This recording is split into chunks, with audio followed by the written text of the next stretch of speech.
I know we're switching more to a more serious topic, but this is news that has been hitting the waves over the last 24 to 48 hours ago from a very popular Congresswoman out of Georgia. We're talking about Marjorie Taylor Greene, who, since she has been in office, has been one of the biggest supporters and billboards for the MAGA movement.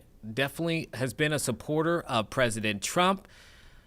But recently, her and the president have come at odds. This coming after she publicly pushed against the president for the releasing of the Epstein files, and the president going on social media saying that he would then try to put someone to primary against Marjorie Taylor Greene. And now Greene with the bombshell that she plans to resign from her seat in Congress. She just put this out there over the last few days here or so, and she says that she is resigning and it would be effective in January. She put out a release with her decision and the reasoning behind that decision. We do have that. We're going to play that for you because this does show a monumental shift in some opinions on not only politics but the Republican Party.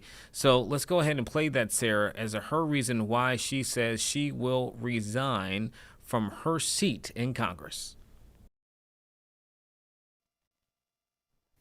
I've always represented the common American man and woman as a member of the House of Representatives, which is why I've always been despised in Washington, D.C., and just never fit in.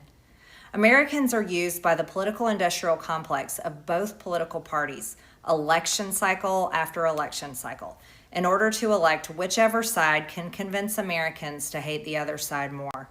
And the results are always the same. No matter which way the political pendulum swings, Republican or Democrat, nothing ever gets better for the common American man or woman. The debt goes higher, corporate and global interests remain Washington's sweethearts, American jobs continue to be replaced, whether it's by illegal labor or legal labor by visas or just shipped overseas. Small businesses continue to be swallowed by big corporations. Americans' hard-earned tax dollars always fund foreign wars, foreign aid, and foreign interest, and the spending power of the dollar continues to decline. The average American family can no longer survive on a single breadwinner's income, as both parents have to work in order to simply survive. And today, many in my children's generation feel hopeless for their future and don't think they will ever realize the American dream. And that breaks my heart. I ran for Congress in 2020 and have fought every single day believing that Make America Great Again meant America first. I have one of the most conservative voting records in Congress, defending the First Amendment, Second Amendment, unborn babies because I believe God creates life at conception, and I love to fight for the little guy. Strong, safe borders, I have fought hard for that. I've fought against COVID tyrannical insanity and mandated mass vaccinations, and I've never voted to fund foreign wars with your hard-earned tax dollars. However, with almost 1 year into our majority, the legislature has been mostly sidelined. We endured an 8-week shutdown, wrongly, resulting in the House not working for the entire time, and we are entering campaign season, which means all courage leaves and only safe campaign re-election mode is turned on in the House of Representatives. During the longest shutdown in our nation's history, I raged against my own speaker and my own party for refusing to proactively work diligently to pass the plan to save Americans' health care and protect Americans from outrageous, overpriced, and unaffordable health insurance policies. The House should have been in session working every day to fix this disaster. But instead, America was force-fed disgusting political drama once again from both sides of the aisle on television every single day. My bills, which reflect many of President Trump's executive orders, like calling for a new census counting Americans only to draw new districts, making English the official language of the U.S., making it a felony to medically trans a minor, and other bills like eliminating capital gains taxes on the sale of your primary home and eliminating H-1B visas. Just sit. They all sit collecting dust. That's how it is for most members of Congress bills. The Speaker never brings them to the floor for a vote. Many common Americans are no longer easily convinced by paid political propaganda spokespersons and consultants on TV and paid shills on social media obediently serving with cult-like conviction to force others to swallow the political party talking points. Because they know how much credit card debt they have, they know how much their bills have gone up over the past 5 years, they actually do their own grocery shopping and know food costs too much. Their rent has increasingly gone up and up. They have been outbid by corporate asset managers too many times when they put in an offer to buy a house. They have been laid off after being forced to train their visa holding replacement. The college degree they were told to earn only left them in debt with no big six-figure salary. They see more homeless people than ever on their own community streets. They can't afford health insurance or practically any insurance, and they just aren't stupid. These are the people I represent and love because that is who all of my family and friends are, common Americans. I've been blessed to represent the 14th District of Georgia for 5 years.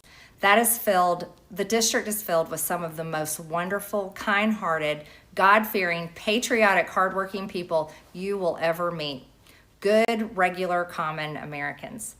I've worked hard to bring taxpayer dollars back home to help district needs.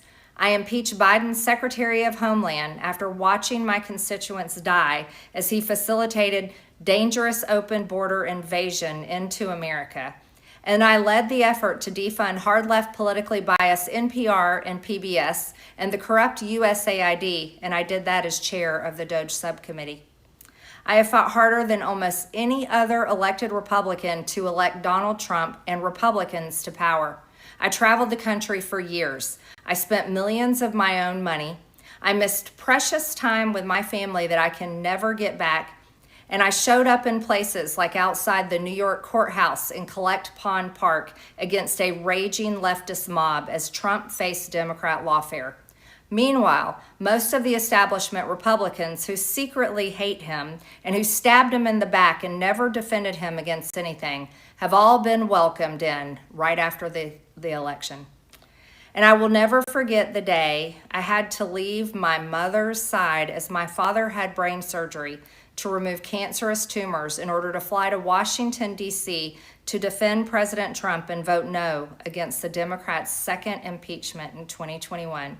My poor father and my poor mother, it was way too much for all of us. Through it all, I never changed or went back on my campaign promises and only disagreed in a few areas, like my stance against H-1Bs replacing American jobs, AI state moratoriums, debt for life 50-year mortgage scams, standing strongly against all involvement in foreign wars, and demanding the release of the Epstein files. Other than that, my voting record has been solidly with my party and the president. Loyalty should be a two-way street, and we should be able to vote our conscience and represent our district's interests because our job title is literally representative. America first should mean America first and only Americans first, with no other foreign country ever being attached to America first in our halls of government. Standing up for American women who were raped at 14 years old, trafficked and used by rich, powerful men should not result in me being called a traitor and threatened by the President of the United States, whom I fought for.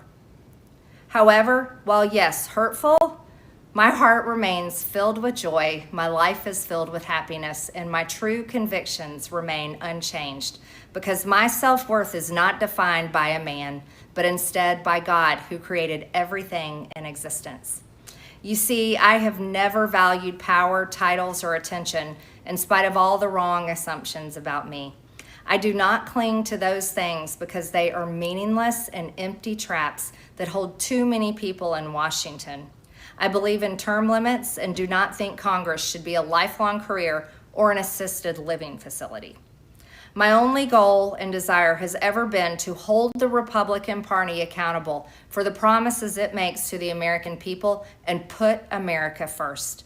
And I have fought against Democrats' damaging policies like the Green New Deal, wide open, deadly, unsafe border policies, and the trans agenda on children and against women. with that has brought years of nonstop, never-ending personal attacks, death threats, lawfare, ridiculous slander and lies about me that most people could never withstand even for a single day. It has been unfair and wrong, not only to me, but especially to my family, but it's been wrong to my district as well.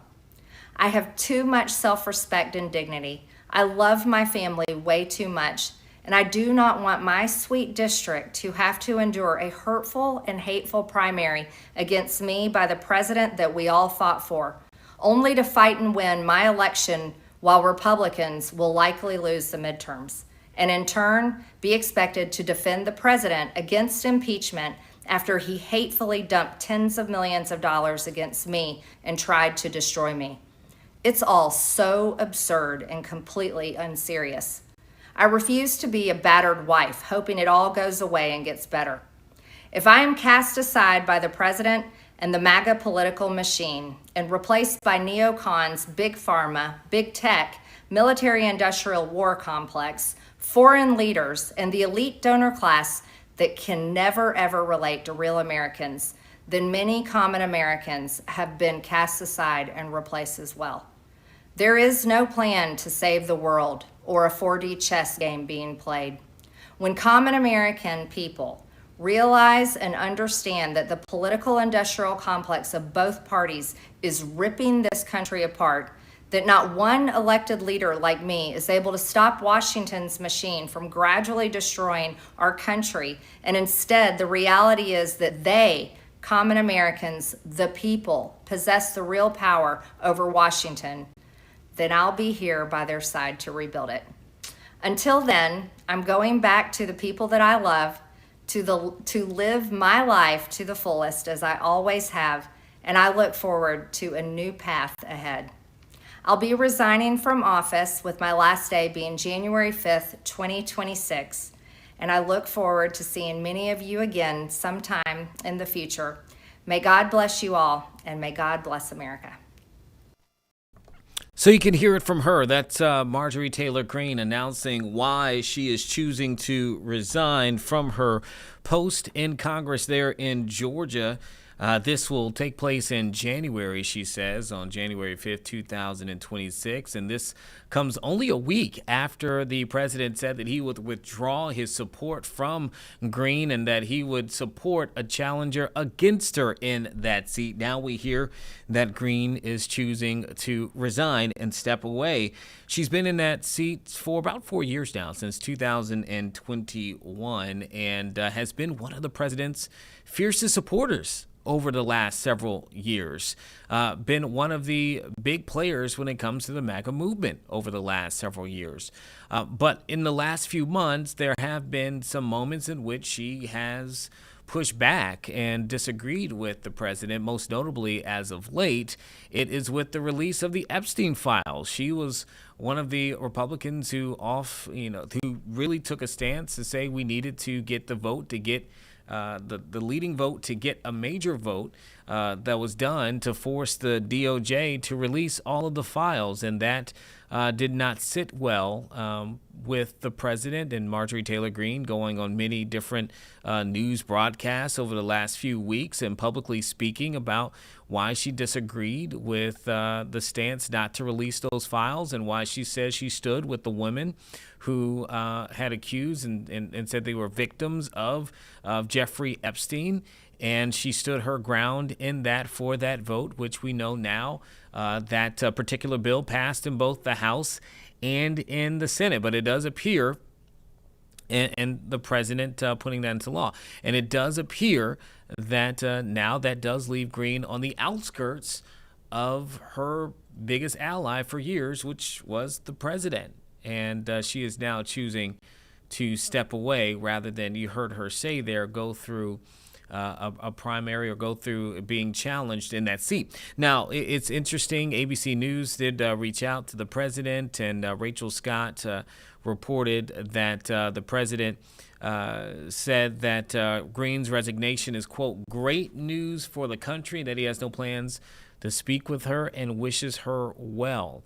And so very interesting. I don't think if you had to put together a 2025 bingo card, as we have only about a month or some change left in this year, that this is where I would see the relationship between Marjorie Taylor Greene and the president. Again, she has really been that much of a supporter of his over the last few years while she's been in office and getting into office. But now we're in a situation where on social media, the president referred to Greene as a, quote, ranting lunatic who has, quote, gone far left.